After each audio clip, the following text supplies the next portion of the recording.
Captain Jake Morrison stood on the bridge of the UES Defiant, staring at the dead stars beyond the viewport. The ship had been patrolling the outer rim for 3 months without incident. His crew was getting restless, and frankly, so was he. The universe seemed quiet, too quiet for his liking. "Captain, we're receiving a distress signal," called Amy Rodriguez from the communications station. Her voice carried an edge that made Morrison turn around immediately. Amy had been with him for 5 years, and she never sounded worried unless something was really wrong. "Put it through," Morrison ordered, walking over to her station. The bridge fell silent as static filled the air, followed by a broken, desperate voice. "This is Colony Director Sam Parker of New Eden. We are under attack by unknown vessels. They're not responding to any communications. They're destroying everything. Oh God, they're draining the planet. The trees are dying, the water is turning black. We need immediate assistance. Please, if anyone can hear this, we need help." The transmission cut to static, then silence. Morrison felt his stomach tighten.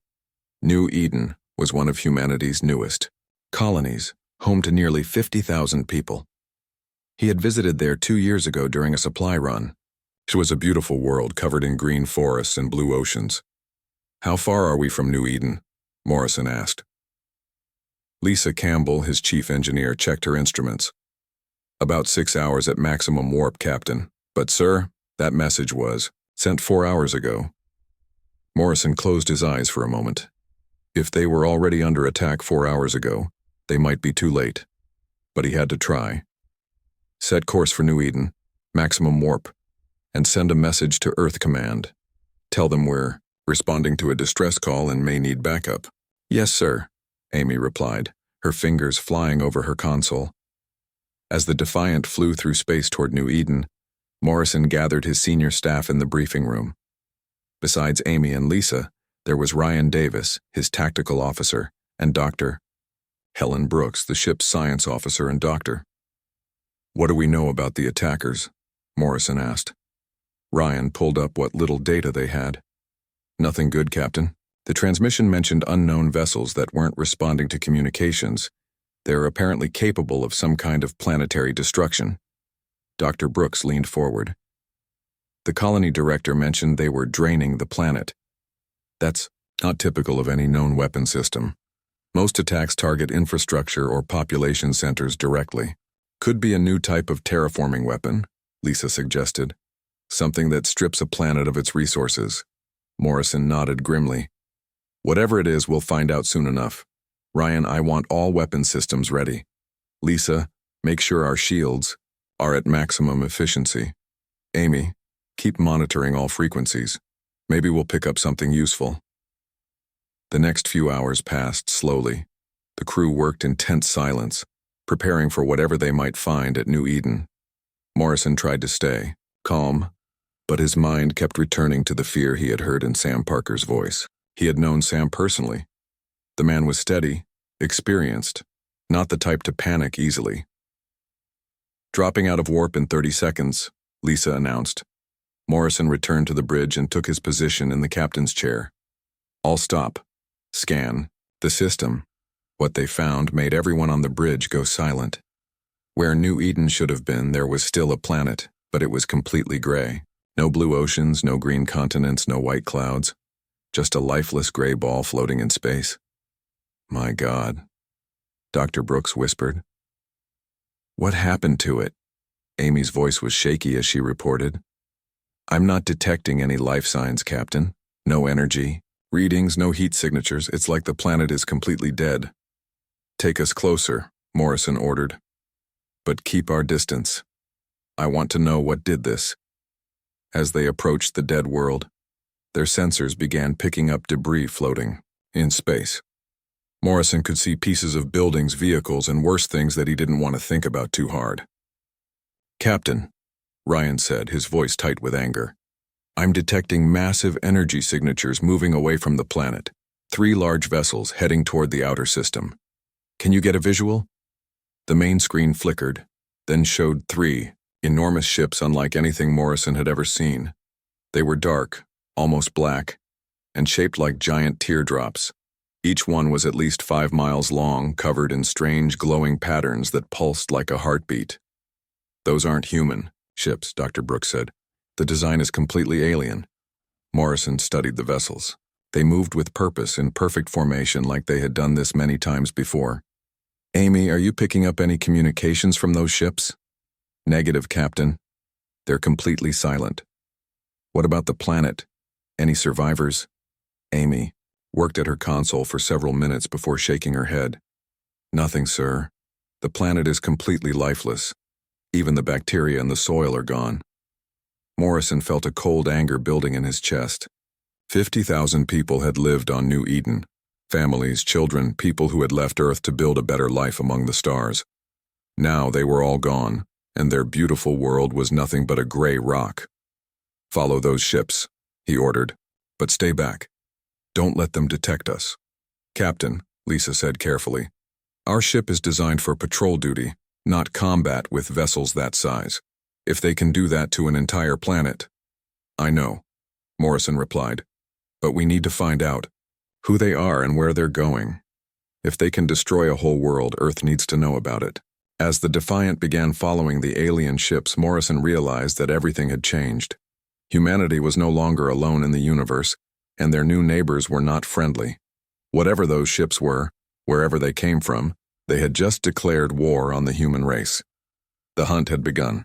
The UES Defiant followed the 3 alien ships through space, staying far enough back to avoid detection. Captain Morrison watched the dark vessels move with deadly purpose, their strange glowing patterns pulsing like alien heartbeats. For 12 hours they traveled deeper into space, away from human territory. "Captain," Amy Rodriguez called from her station, "the alien ships are changing course. They're heading toward the Kepler system." Morrison's blood went cold. The Kepler system housed the research station Alpha 7, where 300 scientists worked on deep space projects. How long until they reach it? At their current speed, about 8 hours. And how long for us to get there directly? Lisa Campbell ran the calculations quickly. "If we break off now and go at maximum warp, we can reach Alpha 7 in 6 hours. Morrison made his decision immediately. "Set course for Alpha 7 maximum warp. Amy, send an emergency message to the station. Tell them to evacuate immediately." As the Defiant raced toward the research station, Dr. Helen Brooks worked frantically in her laboratory. She had been analyzing the energy readings from the dead planet of New Eden, trying to understand what kind of weapon could kill an entire world. "Captain," she called over the comm system, "you need to see this." Morrison found her in the lab, staring at her computer screen with a look of horror on her face. "What did you find, Helen?" "I've been studying the energy patterns from New Eden," she said, her voice shaking. "This wasn't a weapon, Jake, it was feeding." "What do you mean?" "The aliens didn't destroy the planet to kill the people. They drained all the life energy from everything on the surface. The trees, the animals, the people, even the microorganisms in the soil. They consumed it all." Morrison felt sick. "You're saying they eat planets?" "Not the rock and metal, the life itself. Every living thing on New Eden was turned into food for those ships." Before Morrison could respond, Amy's voice came over the comm. "Captain, we're receiving a transmission from Alpha 7. It's not good." Morrison rushed back to the bridge. On the main screen, he could see Dr. Kevin Walsh, the station commander, looking panicked and desperate. "This is Alpha 7 to any ships in the area. We've detected 3 massive alien vessels approaching our position. We're trying to evacuate, but our transport ships can't carry everyone. We need immediate assistance." The transmission flickered and went dead. Morrison cursed under his breath. They were still 2 hours away from Alpha 7. "Amy, keep trying to reach them." "Lisa, can we go any faster?" "The engines are already at maximum, Captain. Push them any harder, and we risk a core breach." For the next 2 hours, the crew of the Defiant listened helplessly as scattered transmissions came from Alpha 7. The alien ships had arrived and were beginning their feeding process. Dr. Walsh's final message was a desperate plea for someone to warn Earth about the threat. When the Defiant finally reached the Kepler system, they found another dead world orbiting a lonely star. The research station was gone, reduced to floating debris. 300 more people had vanished, consumed by the alien hunger. "Captain," Ryan Davis said quietly, "I'm detecting the alien ships again. They're moving toward the edge of the system." "Follow them," Morrison ordered, "but maintain distance." This time, the Defiant tracked the aliens for 3 days. Morrison had Amy monitor all communications while Dr. Brooks analyzed every piece of data they could gather. Slowly, a terrible picture began to emerge. The aliens weren't just random destroyers. They had a pattern, a system. Amy intercepted fragments of their communications, which Dr. Brooks managed to partially translate using the ship's computer. "They call themselves the Zephyrians," Brooks reported during a briefing. "From what I can understand, they've been doing this for thousands of years, maybe tens of thousands." "Doing what exactly?" Morrison asked. "Harvesting worlds. They travel from system to system, consuming all life on inhabited planets. According to their communications, they've destroyed hundreds of civilizations." Ryan slammed his fist on the table. "How is that possible? Where are all the other species? Why hasn't anyone stopped them?" "Because they're very good at what they do," Brooks continued. "They don't just kill civilizations, they erase them completely. No survivors, no refugees, no one left to warn others." Amy looked up from her data pad. "I've been analyzing the transmission patterns. The Zephyrians have a fleet structure. Those 3 ships we've been following are just one hunting group. There are dozens of others spread across the galaxy." Morrison felt the weight of the situation settling on his shoulders. "What about Earth? Are we on their list?" Brooks and Amy exchanged worried looks. "Captain," Amy said slowly, "I intercepted a communication that mentioned Sol System, our solar system. They know about Earth." "When?" "I'm not sure. Their language is complex, and the translation software is struggling. But from what I can understand, Earth is scheduled for harvest soon. Maybe within days." The bridge fell silent. Morrison looked around at his crew, seeing his own fear reflected in their faces. The Zephyrians had been destroying civilizations for millennia. They had perfect ships, overwhelming technology, and thousands of years of experience. Against them, humanity had patrol ships like the Defiant and colonies that couldn't even defend themselves against a single attack. "We have to warn Earth," Morrison said finally. "It won't matter," Ryan said bitterly. "What can Earth do against ships that can drain entire planets? Our entire fleet combined couldn't stop one of those things." "Maybe not," Morrison replied. "But we have to try. Amy, send a message to Earth Command, tell them everything we've learned, include all our sensor data and the alien communications." As Amy worked on the transmission, Dr. Brooks pulled Morrison aside. "Jake, there's something else. I've been studying the Zephyrian biology based on their ship designs and energy patterns. They're very old, very set in their ways. They've been using the same tactics for thousands of years because they've never needed to change." "What are you getting at?" "Every species they've encountered has been predictable, logical. When faced with overwhelming force, most civilizations either surrender or fight in conventional ways. The Zephyrians have learned to counter every standard military response." Morrison understood what she was suggesting. "But they've never faced humans before." "Exactly. We're unpredictable. We don't follow the same patterns as other species. We adapt. We improvise. We do things that don't make logical sense. You think that gives us a chance?" Brooks smiled grimly. "I think it gives us the only chance anyone's had in 50,000 years." As the Defiant prepared to return to Earth with their warning, Morrison stared out at the stars. Somewhere out there, the Zephyrian fleets were moving toward his homeworld. Earth had maybe days before the harvest began, but Dr. Brooks was right about one thing. The Zephyrians had never faced humanity before. They were about to learn that humans were very different from every other species they had consumed. The question was whether that difference would be enough to save Earth from becoming another gray, lifeless rock floating in space. The UES Defiant arrived at Earth's outer defense perimeter to find chaos. Emergency broadcasts filled every communication channel. Military ships were scrambling to form battle lines around the planet. The Zephyrian fleet had been detected approaching. the solar system, and they would arrive in less than 72 hours. Captain Morrison requested immediate permission to dock at Luna Station, but the response from Earth Command was not what he expected.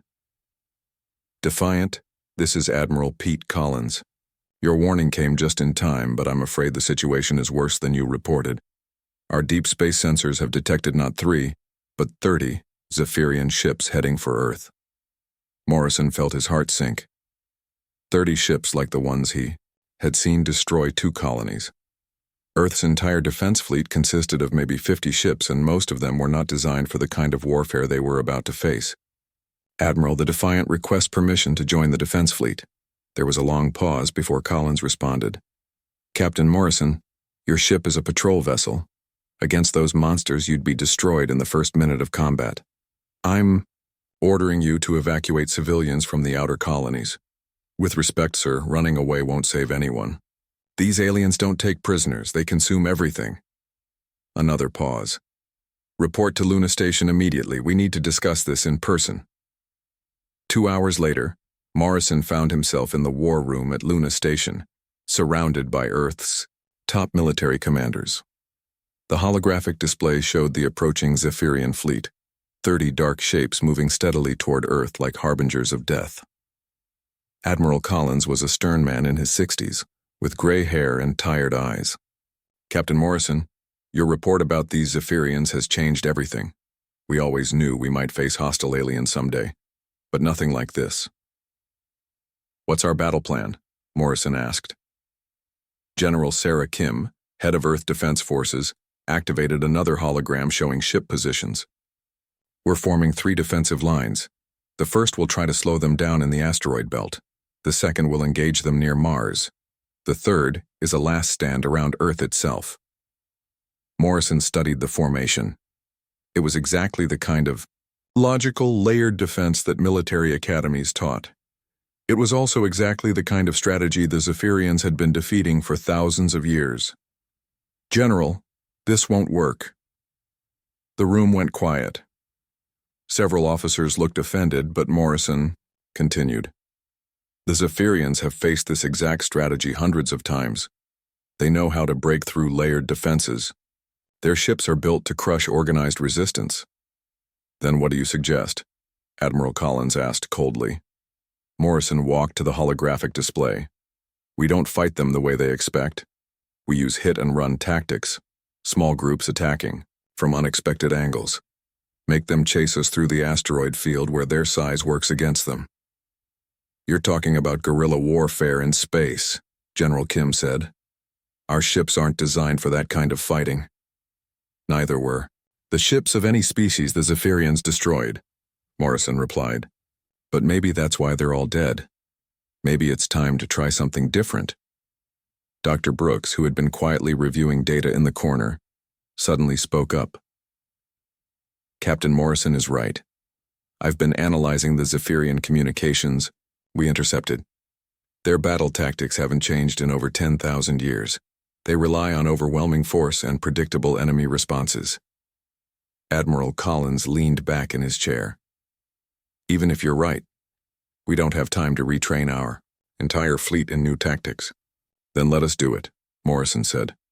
The Defiant and any other captains willing to try unconventional warfare. We'll hit them in the asteroid belt while the main fleet engages them directly. That's suicide, Morrison. Your ship against 30 alien dreadnoughts. Maybe, but doing nothing is definitely suicide for everyone on Earth. The debate continued for hours, but eventually Admiral Collins made his decision. Morrison, I'm giving you command of Tactical Group 7. Any captain crazy enough to volunteer for your guerrilla tactics can join you. The rest of the fleet will engage the Zephyrians in conventional formation. Over the next 24 hours, Morrison was surprised by how many captains volunteered for his group. Captain Danny Martinez of the UES Phoenix, Captain Beth Turner of the UES Ranger, and 8 other ships joined the Defiant. Most were patrol vessels or light cruisers, ships that would be useless in a direct engagement but might survive long enough to cause damage in hit-and-run attacks. Lisa Campbell worked around the clock modifying the Defiant systems. She rerouted power conduits, overcharged the weapon systems, and made changes to the ship that violated every safety regulation in the book. "Lisa, are you sure these modifications will work?" Morrison asked as he watched her jury-rig the navigation system. "Honestly, Captain, I have no idea. Half of these changes should blow up the ship. But if we're going to fight impossible odds, we need to do impossible things." Ryan Davis spent his time studying the asteroid belt, identifying places where small ships could hide and strike. "The Zephyrians will expect us to come at them head-on. Instead, we'll use the asteroids as cover and hit them from angles they can't predict." Amy Rodriguez intercepted more Zephyrian communications as their fleet approached. "Captain, I'm picking up their battle plans. They're planning to divide their fleet into 3 groups, just like our defense formation. They've done this so many times they don't even consider that we might do something unexpected." Dr. Brooks made the most important discovery of all. While studying the energy patterns of Zephyrian ships, she found something that might be a weakness. "Jake, look at this," she said, showing him her analysis. "The Zephyrians generate their power by converting life energy into usable power. But the conversion process creates a specific type of radiation signature. What does that mean? It means we can track their power levels. More importantly, it means we can tell when they're feeding and when they're vulnerable. During the feeding process, their shields are weakened because most of their energy is focused on harvesting." Morrison smiled for the first time in days. "So if we hit them while they're feeding, we might actually hurt them." "It's possible. But Jake, there's something else. The communications Amy intercepted mentioned that one of their ships carries their fleet commander. If we could identify and destroy the command ship, it might disrupt their entire formation." As the final hours ticked away, Morrison gathered his small fleet in the asteroid belt. 11 ships against 30 alien dreadnoughts that had never been defeated. The odds were impossible, but somehow that felt right. Humans had always done their best work when facing impossible odds. "All ships, this is Morrison," he broadcast to his group. "In a few hours, the Zephyrians will enter our solar system. They think they know what to expect because they've done this thousands of times before. But they've never faced humans. And they're about to learn that humans don't follow the rules." As if summoned by his words, Amy's voice crackled over the comm. "Captain, long-range sensors are detecting the Zephyrian fleet. They'll be here in 6 hours." Morrison looked out at the asteroids floating around his ship, each one a potential weapon or hiding place. The Zephyrians had destroyed every world they had ever attacked. But Earth wasn't just another world. It was humanity's home. And humans had a habit of doing crazy things when their home was threatened. The waiting was over. The battle for Earth was about to begin. The Zephyrian fleet emerged from hyperspace like 30 black nightmares against the stars. Each ship was massive, their dark hulls gleaming with those strange pulsing patterns that looked like alien heartbeats. Captain Morrison watched from his hiding spot behind a large asteroid as the enemy formation spread out across the solar system. "My God," whispered Lisa Campbell from her engineering station. "They're even bigger than I thought." Morrison studied the enemy fleet through his ship's sensors. The Zephyrians moved with perfect coordination, like they had done this dance 1,000 times before. 3 groups of 10 ships each, exactly as Amy had predicted from their intercepted communications. "Amy, are you picking up their communications?" "Yes, Captain. They're discussing Earth like it's just another meal. They've already decided how to divide up the planet's life energy between their ships." The arrogance in their communications made Morrison angry. These aliens saw Earth's billions of people as nothing more than food to be harvested. They had done this to hundreds of worlds, wiping out entire civilizations without a second thought. "Ryan, what's the status of Earth's main fleet?" Ryan checked his tactical display. "Admiral Collins has positioned the defense fleet in 3 lines, just as planned. First line is holding position near Jupiter. They'll engage the Zephyrians in about 2 hours. Morrison activated his comm system. "All ships, this is Defiant. Stay hidden until I give the signal. Remember, we're not trying to win a fair fight. We're trying to survive long enough to hurt them." The waiting was torture. Morrison watched as the Zephyrian fleet approached the first line of Earth's defenses. 20 human ships faced 10 alien dreadnoughts in what everyone knew would be a massacre. The battle began exactly as Morrison had feared. The human ships opened fire with everything they had, but their weapons barely scratched the Zephyrian shields. In response, the aliens fired energy beams that cut through human ships like paper. Within 10 minutes, half of Earth's first defense line was destroyed. "Captain," Amy said quietly, "the surviving ships from the first line are falling, back to the second defensive position." Morrison clenched his fists as he watched good ships and brave crews die in explosions of light against the darkness of space. The Zephyrians continued forward without slowing down, as if the human resistance had been nothing more than an annoying delay. "Dr. Brooks, are you reading any changes in their energy patterns?" "Not yet, Captain. They're not feeding right now, just moving to their target. Their shields are at full strength." The second line of defense lasted slightly longer, but only because Admiral Collins had concentrated more ships there. The pattern was the same. Human weapons couldn't penetrate Zephyrian shields, while alien energy beams destroyed human ships with single hits. "This is Admiral Collins to all remaining ships," came the transmission over the emergency channel. "Fall back to Earth's orbital defense. Prepare for final engagement." Morrison knew this was his moment. The Zephyrians had proven they could crush organized resistance, but they hadn't faced what he was about to give them. "All ships, this is Morrison. Begin attack pattern Delta. Hit them fast, hit them hard, then disappear." The UES Defiant shot out from behind its asteroid like a bullet, followed by the 10 other ships in Morrison's group. Instead of approaching the Zephyrians head-on, they came from above and below, using the three-dimensional nature of space to attack from unexpected angles. Captain Danny Martinez of the UES Phoenix was the first to score a hit. His ship dove under a Zephyrian dreadnought and fired everything at point-blank range into what looked like a sensor array. The alien ship's shields held, but the attack clearly surprised them. "This is Phoenix, I got their attention. They're turning to pursue." "Then lead them into the asteroid field," Morrison ordered. "Make them chase you through the rocks." What happened next was something the Zephyrians had never experienced in 10,000 years of conquest. Instead of standing and fighting like every other species they had encountered, the humans ran. But they didn't run away. They ran into the most dangerous part of the asteroid belt, where their smaller ships could maneuver but the massive Zephyrian dreadnoughts could not. Lisa Campbell had modified the Defiant's engines to give them impossible acceleration. The ship twisted and turned through spaces that should have been too narrow, with asteroids missing them by inches. Behind them, a Zephyrian ship tried to follow and scraped its hull against a large rock. "Lisa, how are the modifications holding up?" "The engines are running at 120% capacity, Captain.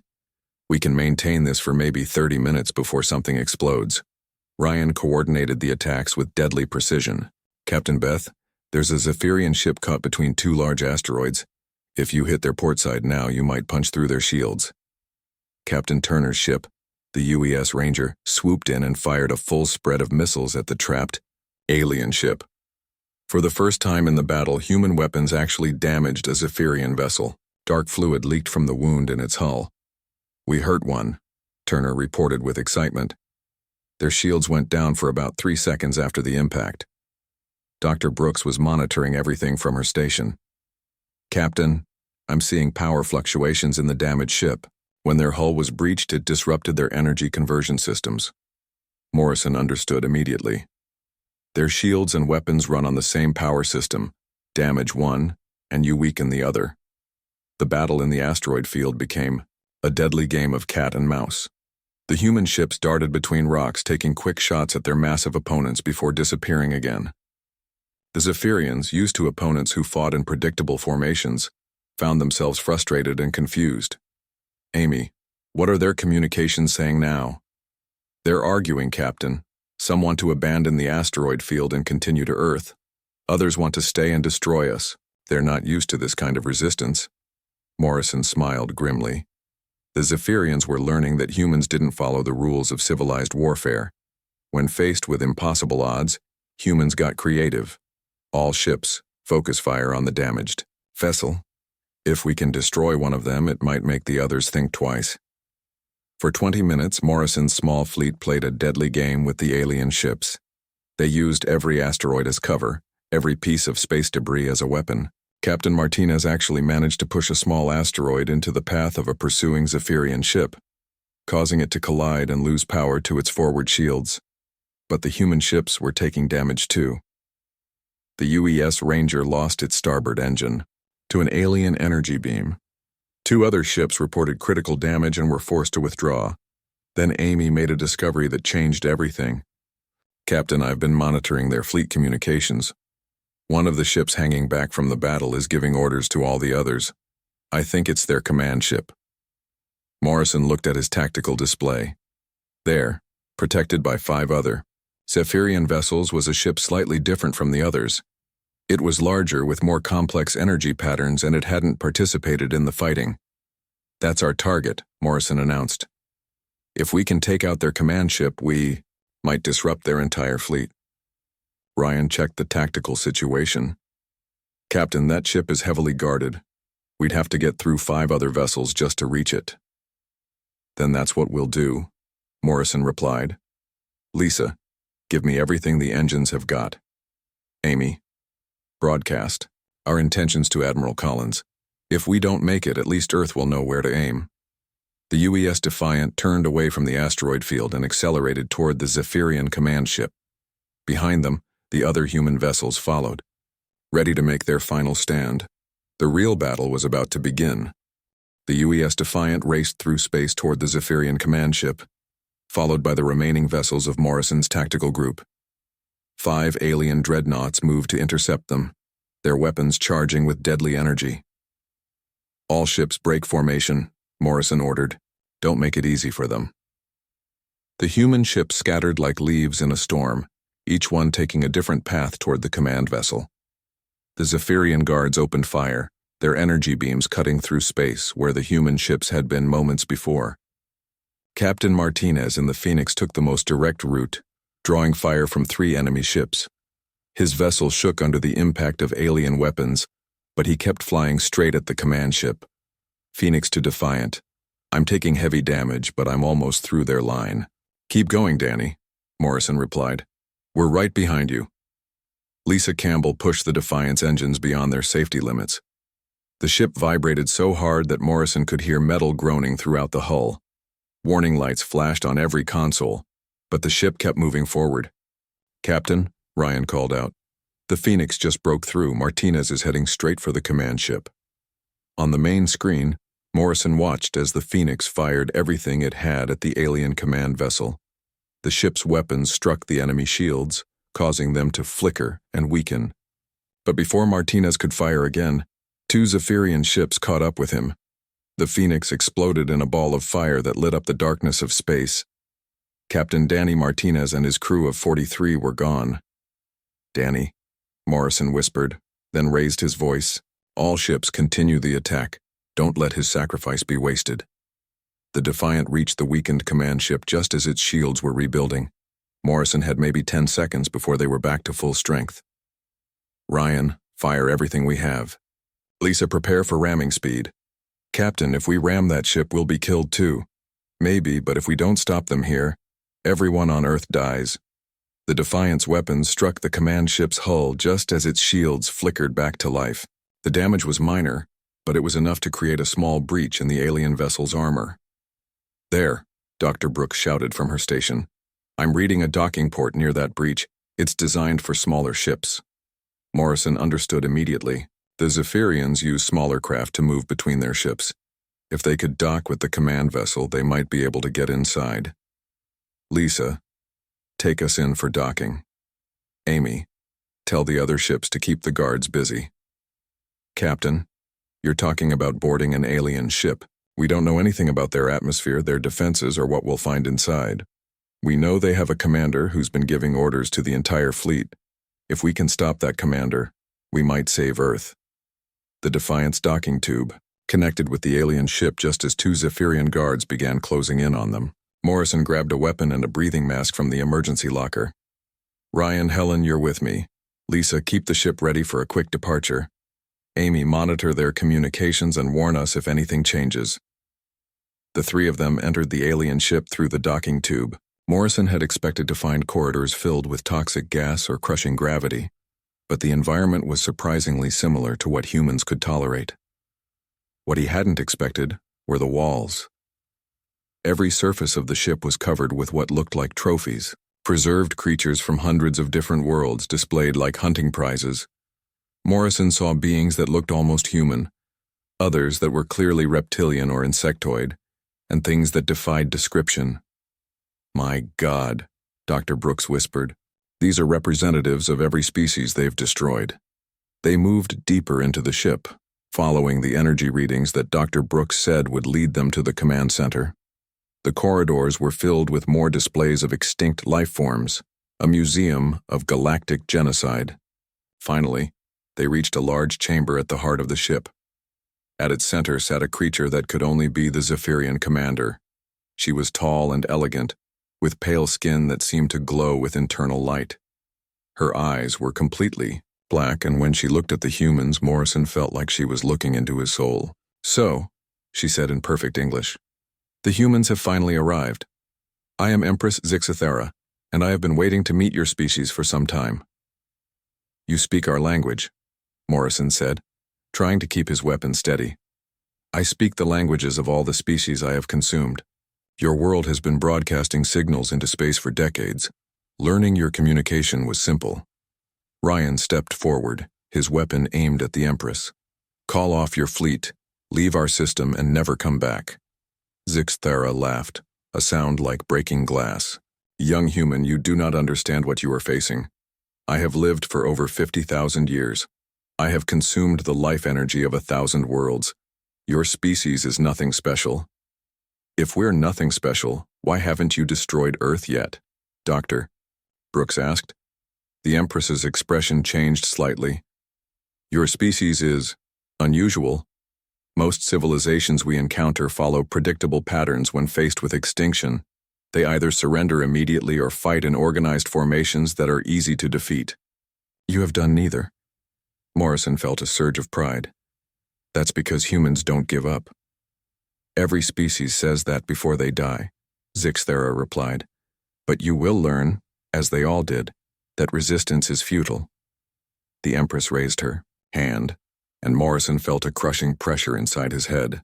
Images flashed before his eyes: Earth burning, its oceans turned to ash, humanity's cities reduced to dust.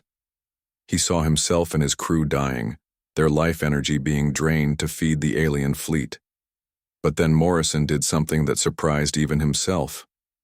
Instead of falling to his knees in despair, he started laughing. "What amuses you, human?" the Empress demanded. "You still don't get it," Morrison said. "You've been showing me visions of humanity being destroyed, thinking that would break my spirit. But you've never encountered a species that gets stronger when things look hopeless." Dr. Brooks and Ryan were standing straighter now, their own fear replaced by determination. The Empress's mental attack had backfired, reminding them exactly what they were fighting for. "Humans have a saying," Morrison continued. "When the going gets tough, the tough get going. You've just made this personal." Ryan fired his weapon at the Empress, but she deflected the energy blast with a gesture. However, the attack distracted her long enough for Dr. Brooks to reach one of the command consoles. "Jake, I can access their fleet communications from here. If I can disrupt their command network, it might confuse the other ships." The Empress turned toward Dr. Brooks, raising her hand to deliver another mental attack. But Morrison was already moving. He tackled the alien commander and they both crashed to the floor. Zixithera was stronger than any human, but she had never been in a physical fight with a species that had evolved from predators. Morrison might not have her psychic powers, but he had something she didn't understand: the willingness to do anything to protect his home. "Helen now," he shouted as he struggled with the Empress. Dr. Brooks's fingers flew over the alien controls. Suddenly, alarms began blaring throughout the ship. On the screens around the command center, Morrison could see the Zephyrian fleet beginning to break formation as their communications network collapsed.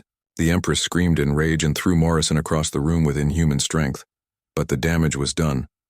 The perfect coordination that had made the Zephyrian fleet unstoppable was gone.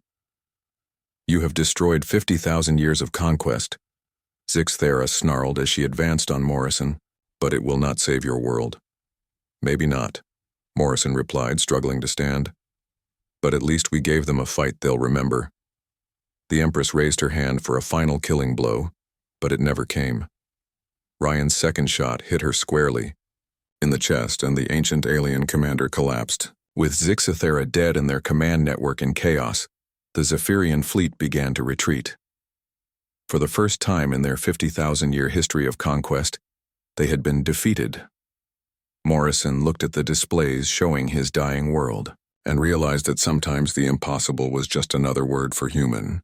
Captain Morrison watched from the command center of the captured Zephyrian ship as the alien fleet retreated into hyperspace. Without their empress and with their communications in chaos, the mighty ships that had destroyed 1,000 worlds fled like frightened animals. "Amy, are you receiving this?" Morrison spoke into his communicator. "Yes, Captain, I'm picking up transmissions from all over the galaxy. The Zephyrian retreat is being detected by dozens of monitoring stations." Dr. Brooks was still working at the alien console, her face lit by strange symbols and displays. "Jake, you need to see this. The Zephyrians kept records of every species they destroyed. There are thousands of them, going back 50,000 years. Morrison walked over to look at the data. Names, worlds, entire civilizations reduced to simple entries in an alien database. Each one represented millions or billions of lives that had been consumed to feed the Zephyrian hunger. "But look at this," Dr. Brooks continued, pointing to another section of data. "Not every species was completely wiped out. Some survived by hiding, going into deep sleep, or escaping to remote parts of the galaxy." Ryan joined them at the console. "You mean there are other survivors out there? Hundreds of them scattered across the galaxy. Small groups, hidden colonies, even entire worlds that went into hiding when the Zephyrians first appeared in their regions." Morrison felt a spark of hope. "Amy, can you access their communication system? If there are survivors out there, they need to know what happened here." "I'm on it, Captain." Over the next several hours, Amy worked to send a message across the galaxy using the Zephyrian communication network. The message was simple but powerful. The Zephyrians had been defeated. For the first time in 50,000 years, a species had fought back and won. The response was immediate and overwhelming.